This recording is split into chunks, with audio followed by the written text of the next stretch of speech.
তিতিল দরজা খুলতেই ইয়াদ দাঁত কটমটে দুপা এগিয়ে গেল। দ্রুত এগিয়ে আসায় তিতিল তাল সামলাতে না পেরে এক পা পিছনে ফেলল। ইয়াদ গিয়েই তিতিলের বাহু চেপে ধরেছে। ভয় মূর্ছে গেছে মেয়েটা। দাঁত কটমট করে ইয়াদ বলল, হাউ ডেয়ার ইউ, এত সাহস কোথা থেকে পাও তুমি? উত্তর দাও, আমাকে এড়িয়ে চলার সাহস আসে কোথা থেকে তোমার? আর এসবেরই বা কী মানে? কথা বলছো না কেন?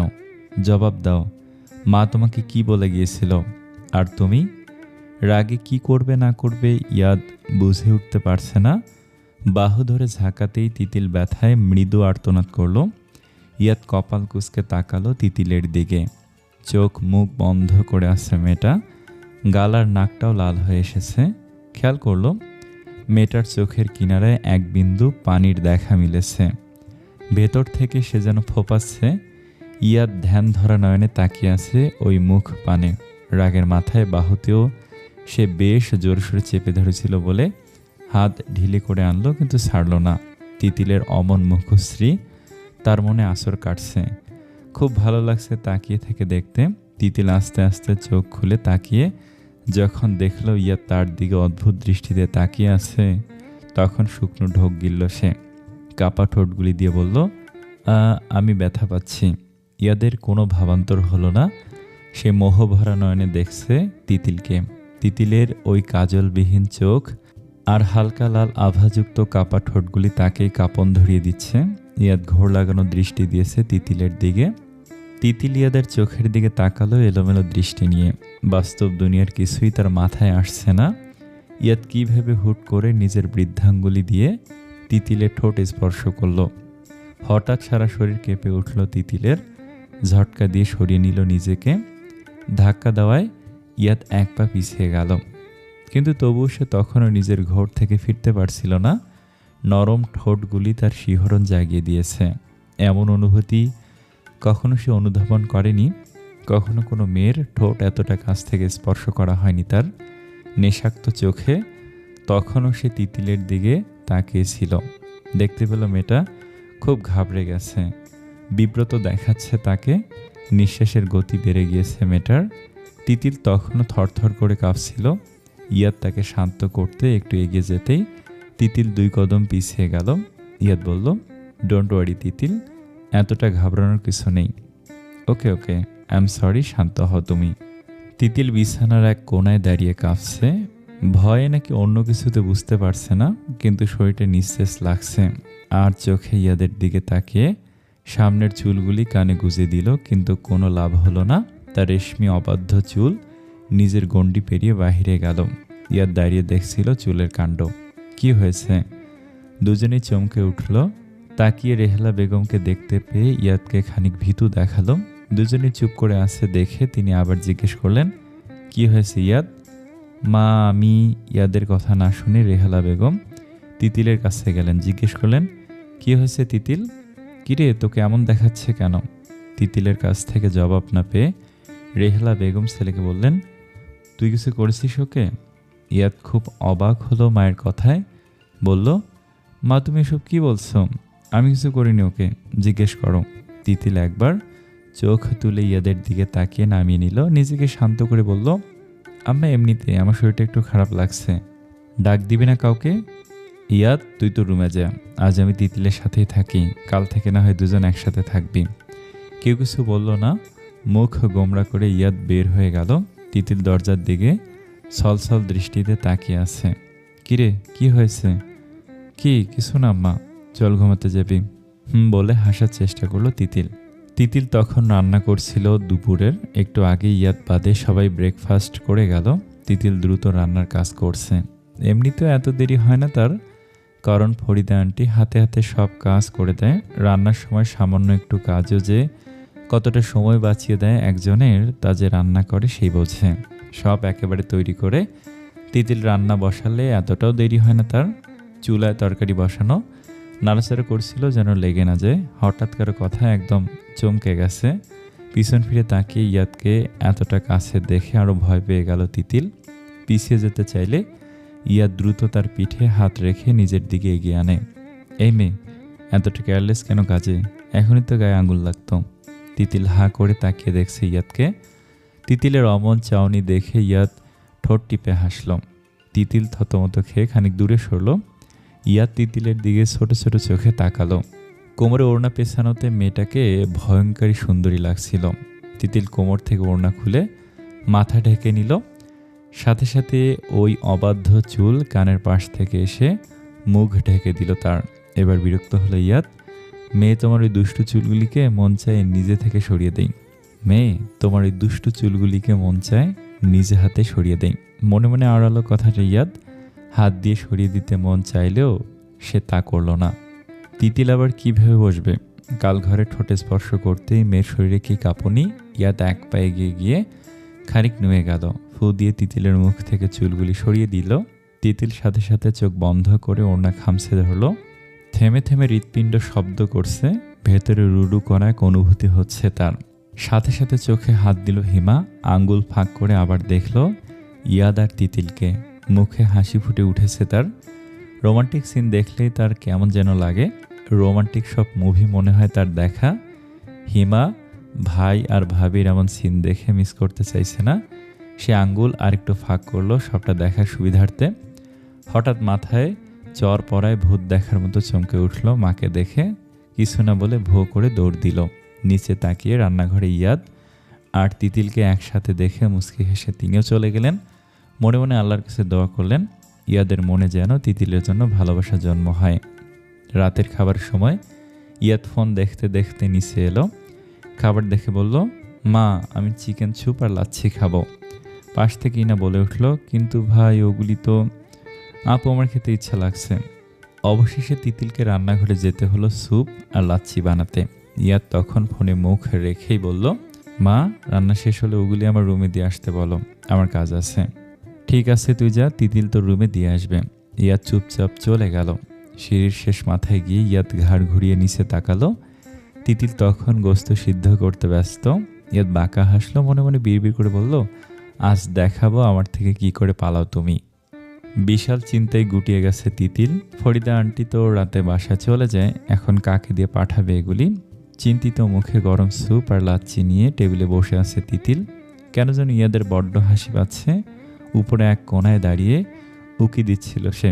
বাঁকা হেসে সে নিজের রুমে চলে গেল। কি হলো তিতিল আপু, এখানে বসে আছো যে? তিতিল পিছন ফিরে তাকিয়ে হিমাকে দেখতে পেল। সাথে মুখে হাসিও ফুটে উঠেছে তার। তুমি এখানে? খিদে পেয়েছে। ফ্রিজে না সন্দেশ আর লাড্ডু আছে, ওগুলি নিতে এলাম। এসেছো যখন ভালো হয়েছে। নাও, এইগুলি নিজের ভাইয়ের রুমে দিয়ে আসো। কি হলো, নাও। আল্লাহ, মা যদি জানতে পারে তাহলে শেষ। আর এমনিতেও আমি ডাটা অন করে চলে এসেছি। বন্ধুরা হয়তো গ্রুপে কথা বলছে, আমি যাই আপু। হিমা তাড়াতাড়ি প্যাকেট নিয়ে দৌড়ে চলে গেল। না পেরে তাকে যেতে হবে ভেবে নিঃশ্বাস ছেড়ে দিয়ে রওনা হলো। আসবো? উত্তর না পেয়ে তিতিল চুপচাপ রুমে এলো।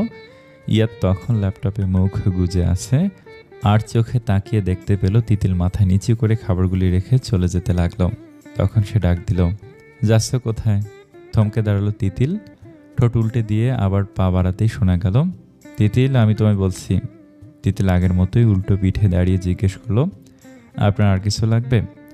ইয়াদ জবাব দিল না, চুপচাপ হেঁটে তিতিলের সামনে গেল। দেখতে পেল বরাবরের মতো ওড়নার ফাঁক দিয়ে চুল বেরিয়ে এসেছে। ইয়াদ তখনের মতো আবার মুখের ওপর ফু দিতেই শিউরে উঠল সে। চোখ মুখ কুঁচকে বলল, আপনি এমন করবেন না। তবে তোমার চুলগুলিকে বলো আমি বিরক্ত না করতে। অবাক হলো তিতিল।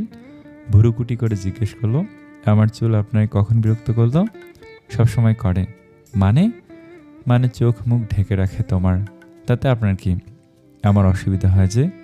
অসুবিধা? এত সব জানার দরকার নেই, ওখানে গিয়ে বসো। কেন বসবো? মেয়ে, এত কথা বলো না তো, যাও চুপচাপ।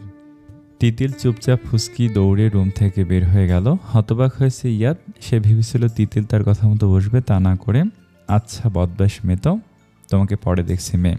ইয়াদ তৃপ্তি নিয়ে স্যুপ খেলো। লাচ্ছিটা এক চুমুক দিয়ে রেখে বের হলো সে। তিতিলের রুমে গিয়ে দেখে লাইট অফ। দরজায় ধাক্কা দিতে বুঝলো লাগানো।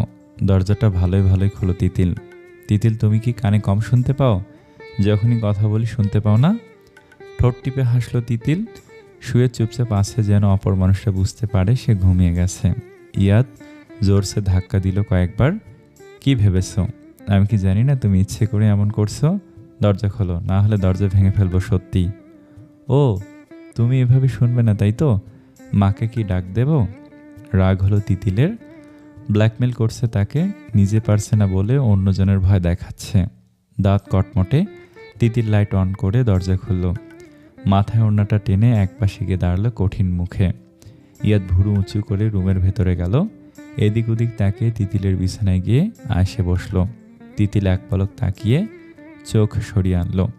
মুখে হাসির ভাব তুলে ইয়াদ বলল, ঘুমের অভিনয় করছিল বুঝি? আচ্ছা তিতিল, তুমি কি কোনোভাবে ভয় পাচ্ছ আমায়?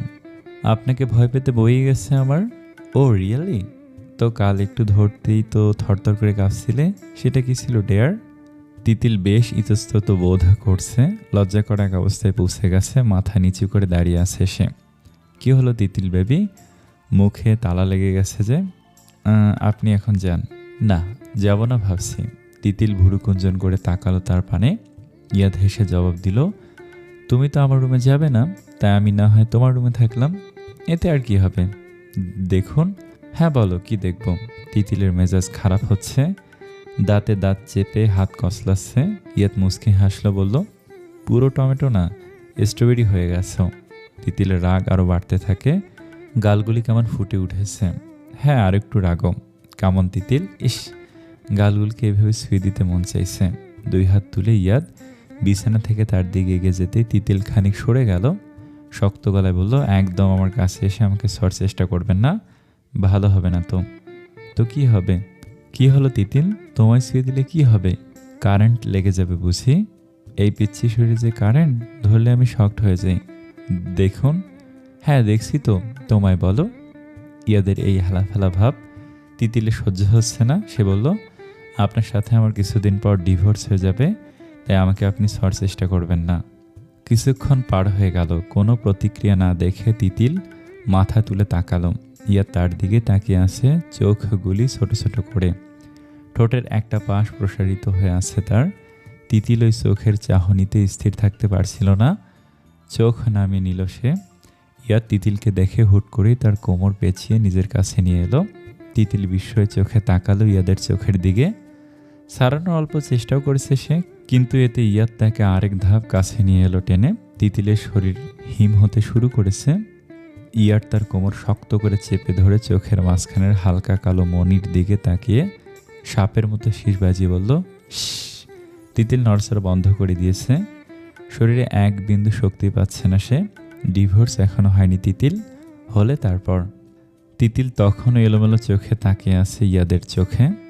অনেকক্ষণ তাকিয়েছিল, তারপর সে ম্লান হেসে তিতিলের কানের কাছে মুখ নিল। ফিসফিসে আওয়াজে বলল, ভয় পেয়েছো বলে আজ ছেড়ে দিলাম, নয়তো কোলে করে আমার ঘরে নিয়ে যেতাম। তবে সময় হলে ঠিক করবে এটা ইয়াদ। ইয়াদ চুপচাপ চলে গেল। তিতিল এতক্ষণে যেন দম নিল। নিঃশ্বাসটা আটকে এসেছিল ওই ফিসফিসে কথায়। বুকটা এখনও ভার লাগছে, শরীরটা এখনও মৃদু কেঁপে চলছে। এ কি শিহরণের ঢেউ তুলনো মনোমুগ্ধকর আবেগ ভরানো অনুভূতি। ভর দুপুরের রোদ মাথায় এসে লাগছে, তপ্ত হাওয়া চারিদিকে বইছে। এই গরমে তিতিল রান্নাঘরে রান্না করছে। শরীরের ঘামে অনেকখানি ভিজে গেছে কাপড়। মুখে ঘামের কণাগুলি বিন্দু বিন্দু হয়ে জায়গা দখল করেছে। ভেতর থেকে গরম লাগছে তিতিলের।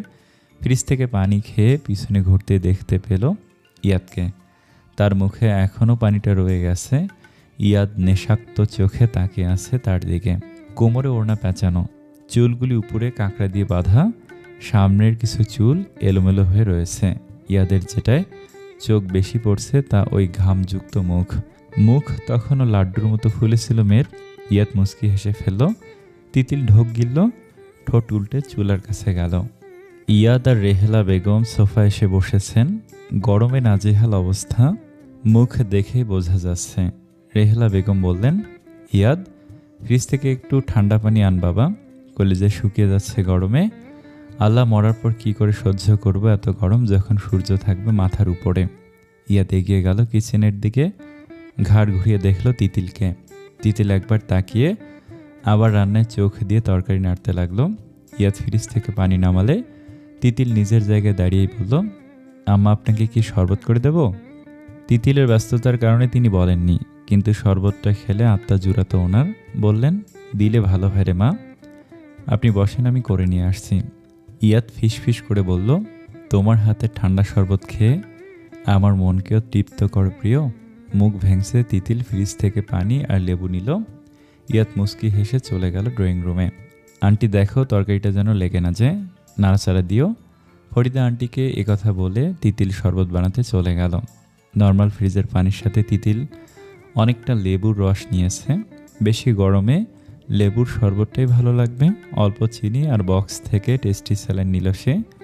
গরমে শরীরের ক্লান্ত ভাবটাও এতে দূর হয়ে যাবে, আবার খেতেও লাগবে ভালো। কি খাচ্ছ তোমরা? গরম গরম চা খাচ্ছি, খাবি?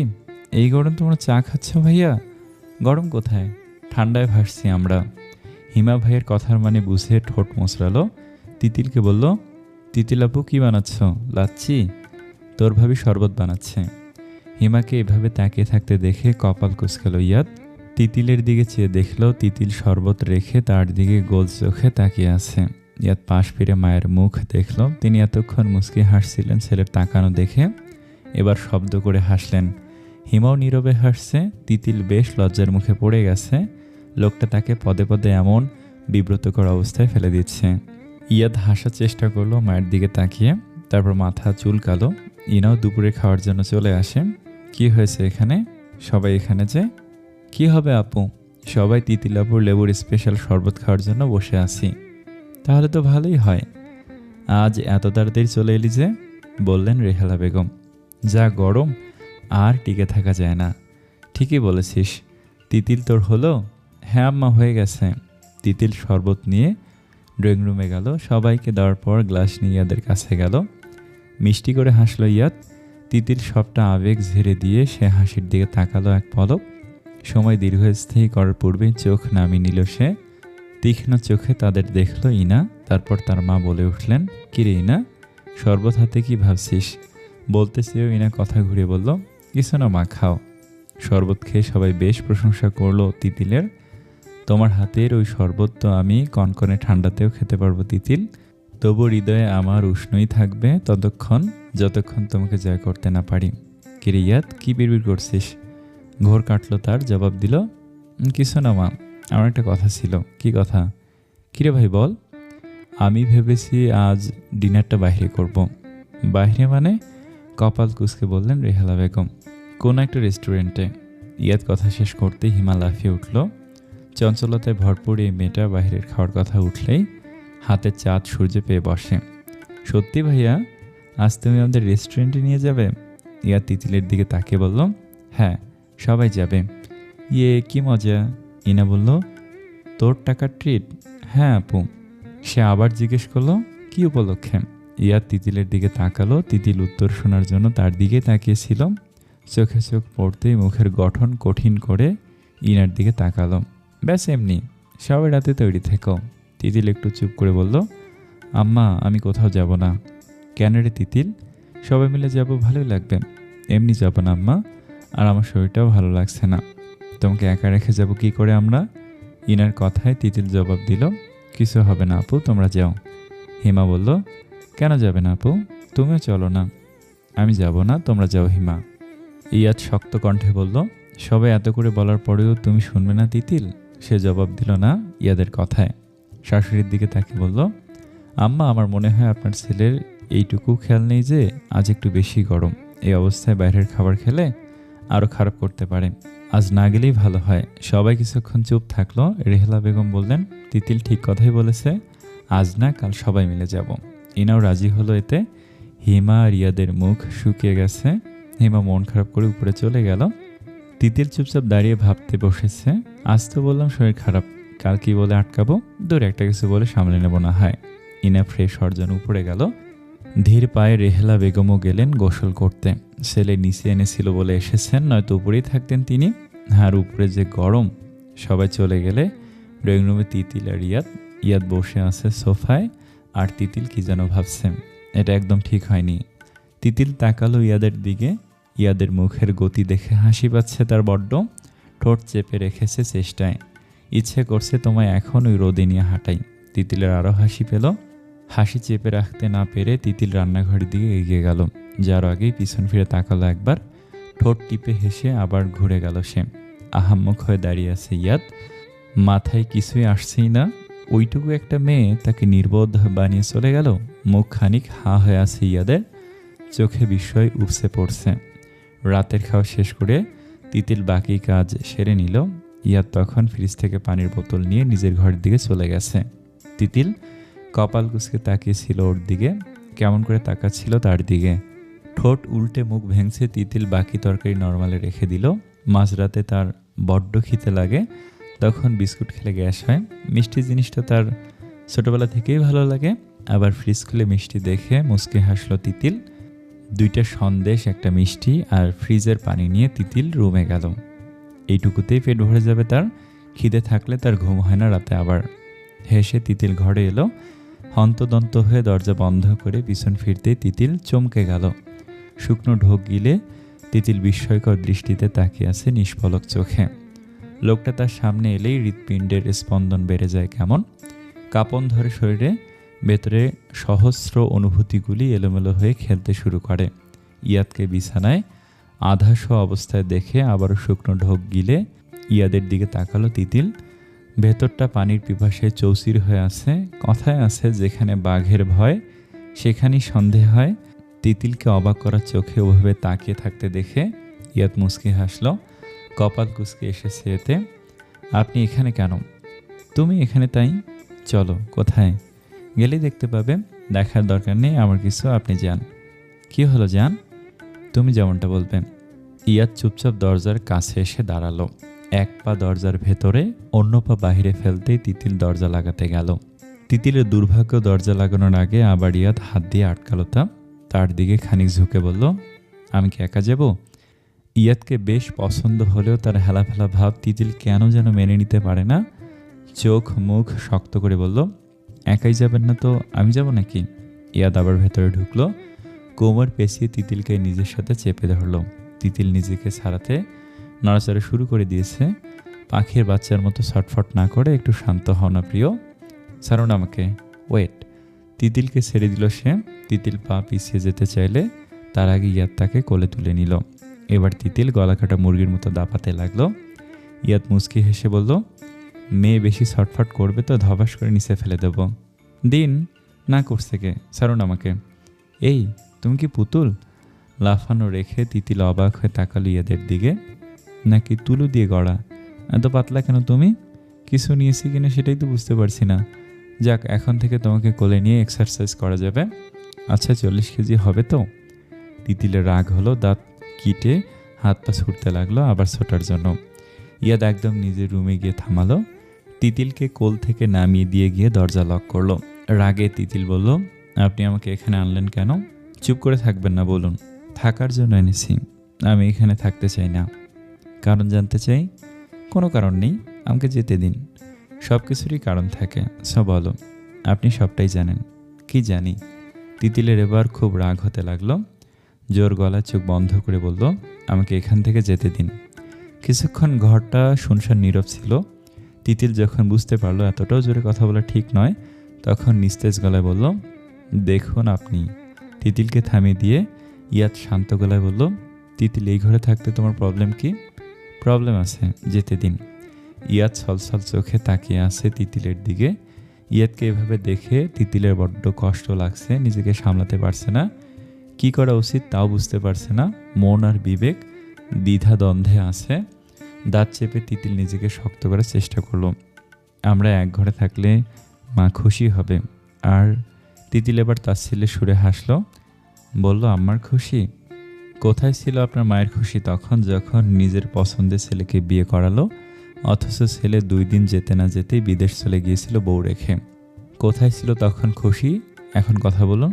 আপনি তো আমার মুখটাও না দেখে চলে গিয়েছিলেন। 2 বছর পর ডিভোর্সের জন্য ফিরে কেন এমন করছেন আমার সাথে? ইয়াদ শান্ত গলায় বলল, আমি এখানে ডিভোর্সের জন্য আসি নাই। অথচ ঠিকই ওখানে 2 বছর আরামায়েশে থেকেছেন। যাকে বিয়ে করে গিয়েছিলেন, একবার তার খোঁজ নিয়েছিলেন?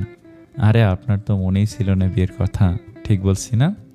ইয়াদের বলার মতো কিছু নেই। মাথা নুয়ে অপরাধী হয়ে দাঁড়িয়ে আছে তিতিলের সামনে। আমি যা বলছি ঠিকই বলছি। আপনি তো ওখানে মেয়েদের সাথে ভালোই করে সময় কাটিয়েছেন, আর এখানে বিয়ের নামে একটা মেয়েকে যে বেঁধে রেখেছিলেন, তার কথা তো মনে ছিল না। আমি ওই রকম ছেলে নই তিতিল। জানি আপনি ওরকম নন, কিন্তু আমার কি দোষ ছিল? কেন 2টা বছর অপেক্ষা করালেন আমায়? ইয়াদ তিতিলের চোখের দিকে তাকালো। তিতিলের চোখগুলি তখন লাল হয়ে আছে, পানি গাল বেয়ে গলায় চলে এসেছে। ভেতরটা কেঁপে উঠল তার, গলায় শক্ত কিছু অনুভব করছে সে। কষ্ট কি তার গলায় এসে কান্না হয়ে চেপেছে? আমাকে আপনি 2টা বছর কষ্ট দিয়েছেন, প্রতিটা সময়, প্রতিটা মুহূর্ত। সদ্য বিয়ে হওয়া একটা কিশোরীকে বিরহের চাদরে আপনি মুড়িয়ে দিয়েছেন, যেখানে ভালোবাসার সাগরে ভাসার কথা ছিল আমার। ইয়াদের বড্ড অপরাধী বোধ লাগছে।